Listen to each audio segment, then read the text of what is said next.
Hi to you all. I'm a Christian and I want to use medium to tell every Christian that we shall be celebrating Christmas very soon and that they shouldn't be worried or they shouldn't be surprised when Christmas is pagan people come after them, attacking them for the reasons for which they are celebrating the birth of our Savior Jesus Christ. When you try to ask these people why they think that Christians are worshipping a particular pagan god, they would try to tell you a bit background history of a celebration of a pagan festival during the times of the Roman Empire. The Roman Empire celebrated a god by name Sol Invictus. History has it that this celebration wasn't made public. In fact, it wasn't official during the first or from the first to somewhere the third or so century. It was during the era of Emperor Aurelian from 270 to 275 AD that he made this celebration official, and then he made it public for everybody to be involved in this celebration. Before this period, Christians had already been celebrating the birth of Jesus Christ, and this is evident in the New Testament, where we see baby Jesus being celebrated by the three wise men.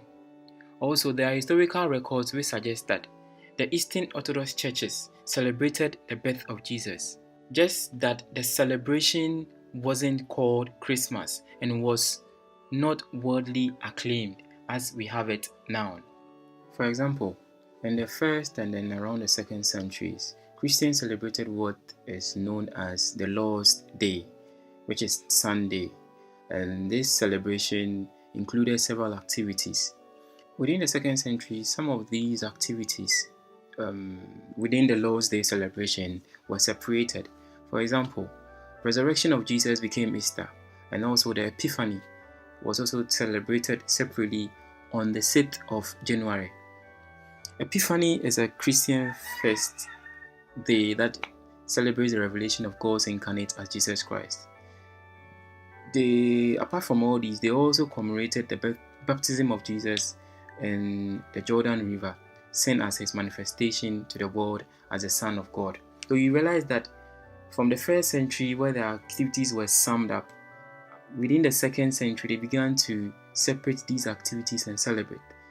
So we have records that tells us that the birth of Jesus, which now we celebrate as Christmas, was already being celebrated, just that it wasn't given the name Christmas. There are historical evidence to prove this. For instance, Clement of Alexandria. When I say Alexandria, I'm referring to Africa. The first church or one of the earliest churches in Africa was found in Alexandria, and Alexandria is in Egypt. Clement wrote something about these celebrations, and I'm quoting.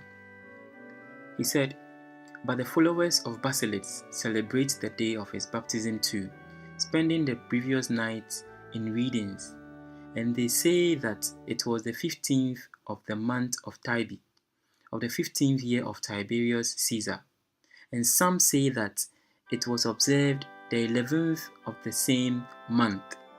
Comparing these Egyptian dates to the calendar or to our calendar, it corresponds to January 6th and then January 10th. You have these in an article written by Cyril Martindale in the Catholic Encyclopedia, Volume 5, which was published in 1905. So we have records to prove that yes, there were celebrations of the birth of Jesus way before Aurelian or Emperor Aurelian even ascended the throne to make official the birth of Sol Invictus. Up to this point, there were no sources stating that 25th December is the day or the date of birth of Jesus. The only source, or the earliest source, let me put in that context, that we have stating that 25th December is the date or the birthday of Jesus is by Hippolytus of Rome. Now, Hippolytus wrote very early in the 3rd century, basing on the assumption that this is an assumption that the conception of Jesus took place at the spring equinox, which Hippolytus placed on 25th March. And then if the conception happened on 25th March, all what he did was adding 9 months to 25th March, and then he got 25th December. But it's based on his own assumption or calculation. Now coming back to Africa, the Nativity was first celebrated in Alexandria on 25th December 432 AD, when Paul, Bishop of Emesa, preached before Cyril on Mary as Mother of God, or Theotokos. Eventually, the time between the Nativity and Epiphany became known as 12 days of Christmas. That's how the calculation was done. We can appreciate the fact that nobody knows exactly the day on which Jesus Christ was born. And we've also seen that early Christians tried their possible best to calculate the day of his birth. And we've come to realize that 25th December was one of those possible days for celebrating the birth of Jesus, way before Aurelian or Emperor Aurelian. With respect to this 25th December date, there are sources that suggest that the Romans intentionally honored their sun god on 25th December to overshadow the celebrations of the birth of Jesus Christ on that day. It's interesting because the celebration of Sol Invictus as a god in Rome actually came as the pagans attempted to suppress Christianity. There are sources, historical sources, to prove these points, and one of these sources is found in the Historia Augusta, or the Augustan history, written or compiled within the 4th century. The Historia Augusta, in the life of Elagabalus, talks about the events of a Roman emperor called Marcus Aurelius Antonius Augustus, who reigned between 218 to 222 AD.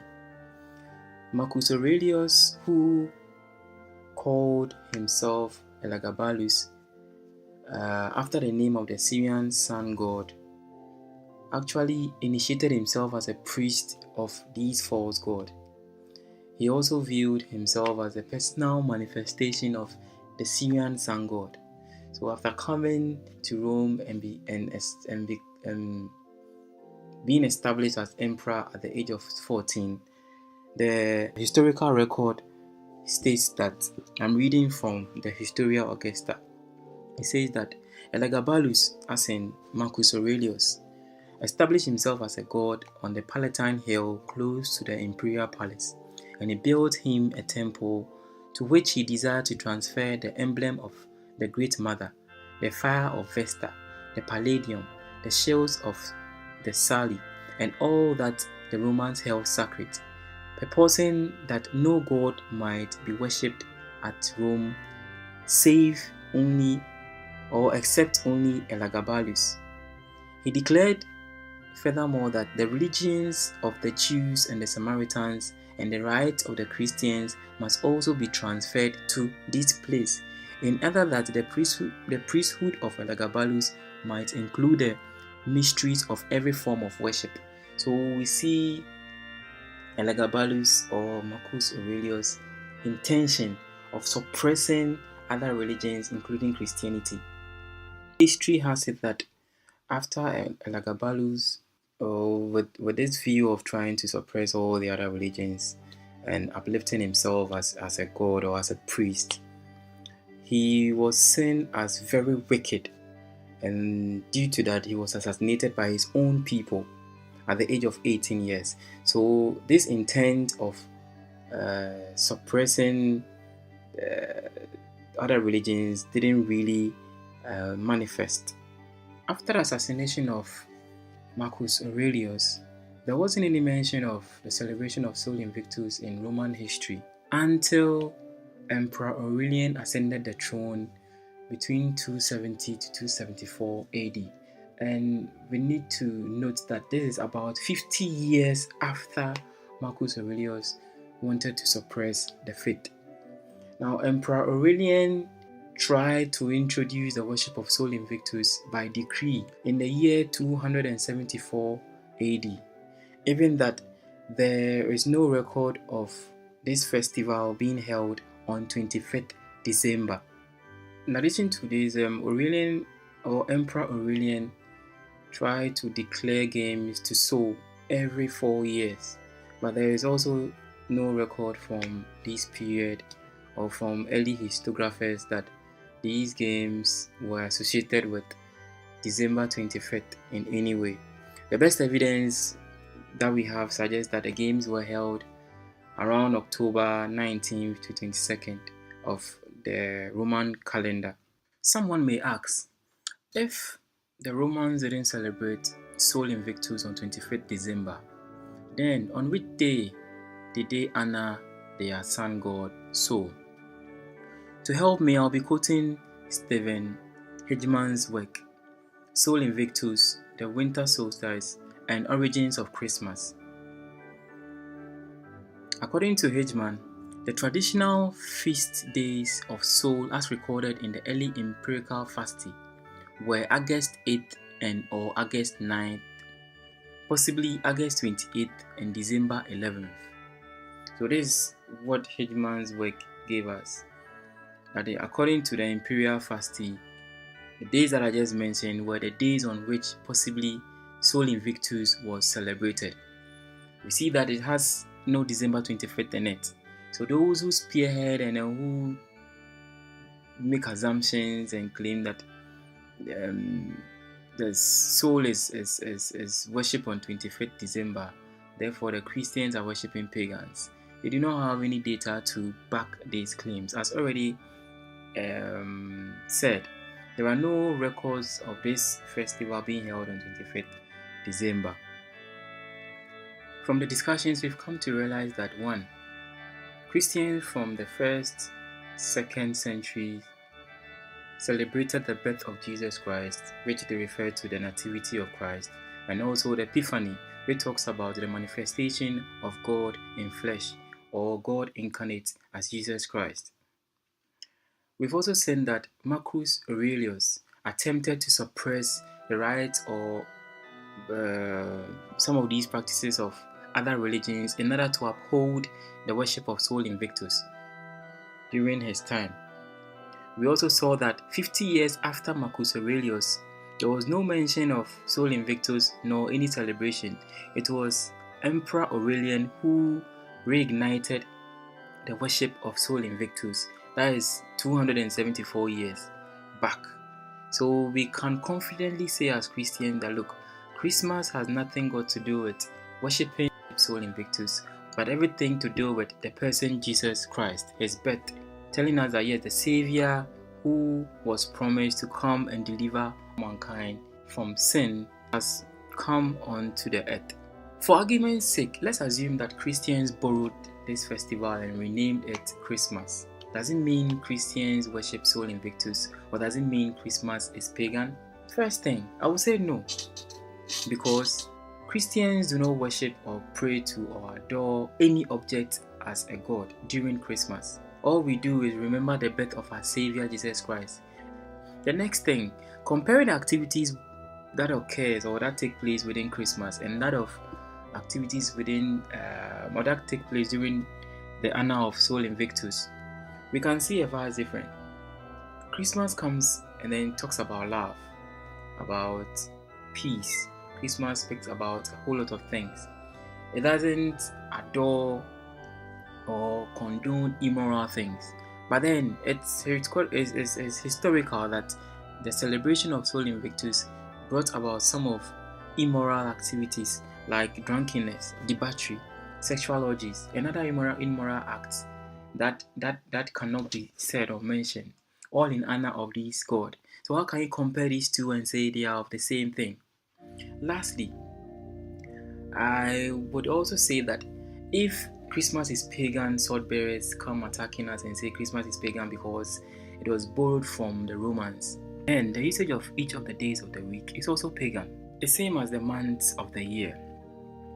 Let's pick the days of the week. Monday, Tuesday, Wednesday, Thursday, Friday, Saturday, Sunday have pagan roots. For example, Sunday is the sun's day, the name of the pagan Roman holiday. So, Monday comes from the Anglo-Saxon monandai, which is the moon's day. So, whilst Sunday is for the sun, Monday is for the moon. Tuesday is the first to be named after a Germanic god, Tew, a god of war. Wednesday means Woden's day, the Old Norse equivalent to Mercury. Thursday was Thor's day, as in Thor. We watched the movie Thor. Thor's day, named after Norse god of thunder and lightning. It's equivalent to Jupiter. Friday is also associated with Freya, the wife of Woden, and the Norse goddess of love, marriage, and fertility, who is equivalent to Venus, the Roman goddess of love. Saturday derives from Saturn's day, a Roman god associated with wealth, plenty, and time. So, when these people accuse Christians of worshipping Christmas because to them the day was borrowed from the pagans, then every individual who uses the days of the week or in the months of the year is also pagan, because they are also using a day that has pagan roots. It's interesting that these people do not go after the days of the week and even the months of the year, as we just said, but they deliberately go after Christmas and even Easter, which belonging to Christians. We need to be careful as Christians. When we hear some of these arguments, we need to investigate and see whether what they say is true before we hold on to it and start denying certain things about our faith. We need to peruse history. We need to go back and investigate. We need to do all these things before we ascertain what is true or not. It's rather unfortunate that these Christmas is pagan sword bearers are hypocrites, because they don't use the same measure in measuring other things about history, measuring other things we have in life. And when you do that, you are not being seen as truthful. I would urge all Christians to worship Jesus Christ, and also, as we are about remembering his birth, to celebrate Christmas. Do you not have any guilt of worshipping a pagan god or whatever in times of adoring him during this time? It's a time we can use to extend or evangelize Christ to people. Let people know about Jesus, what he stood for, what he still stands for, what he preached, and what he has for us or every individual. Tell them about him, the Savior. Tell them about how he suffered on the cross. Tell them about Jesus Christ, because it is only Jesus who can save. On this, I wish you all Merry Christmas and a Happy New Year. I pray that God, through Christ, would make you perfect. You also need to obey him. You don't need to live your life as if you don't even understand who he is or what he stands for. I pray that God will touch you and will touch others and anybody who listens to this, for them to know that yes, Jesus is the reason for the season. God bless you all, and all the best.